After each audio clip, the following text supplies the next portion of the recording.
My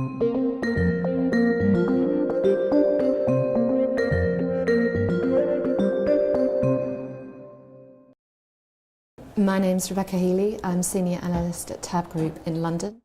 TAB Group are a financial services research and advisory firm founded in 2003.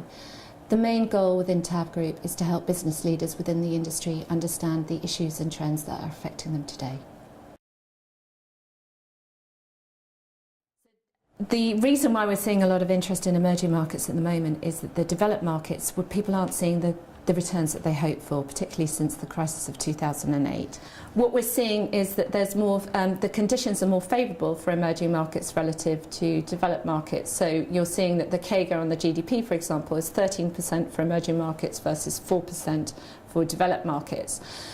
But that isn't the only reason. So you've got these all these conditions that are lining up. So you've got developed markets which are not doing as well, but you've also got the ability for people to invest in emerging markets. They're actually, one of the things that we've seen is the interest that was in the LSE International Order Book attracted a lot of people to Russian stocks. Now that sort of almost opened the floodgates for local interest, and the market structure reforms that emerging market countries have undertaken is generating more interest because people are actually able to invest now. So typically in the past you had US asset managers who weren't able to invest in Russian local stocks, for example. The fact that the Russian markets have now introduced their own CCP means that that is now the case, and they are able to enter the market. And we've also seen a strong interest from hedge funds. Again, the hedge fund community, that they've invested locally, I think it was nearly 70% invested in the US market itself.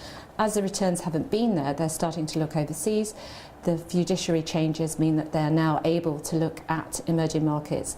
And as a result, we're seeing sort of global interest from both US and European hedge funds at around 30% of they believe that they're going to start investing more of their assets under management overseas.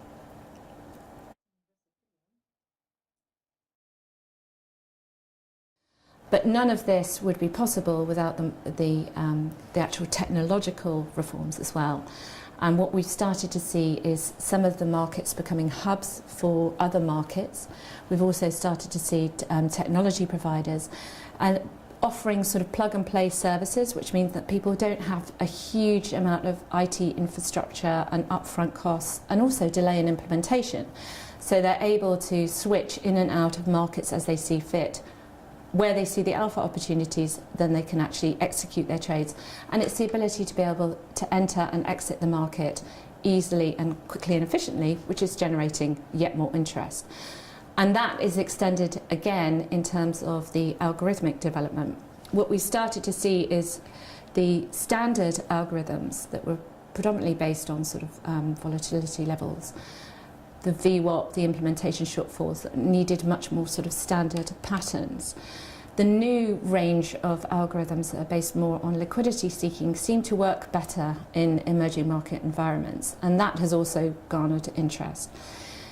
Typically, some of the concerns previously regarding the information leakage, situations like that, people are able to overcome by accessing these markets electronically. And at TAB, we completed some research at the end of last year, which said that 75% of sort of long-only buy-side asset managers were now actively trading within emerging markets. And of those who were actively trading, 60% were using algorithms, not for all markets, but for some markets. Interest in emerging markets is almost becoming a self-fulfilling prophecy now, because what you have is, as the markets are easier to trade, then more people trade there, then there's more liquidity, so it becomes easier to trade, and it becomes a self-fulfilling prophecy in that sense. We expect further interest in these markets going forward.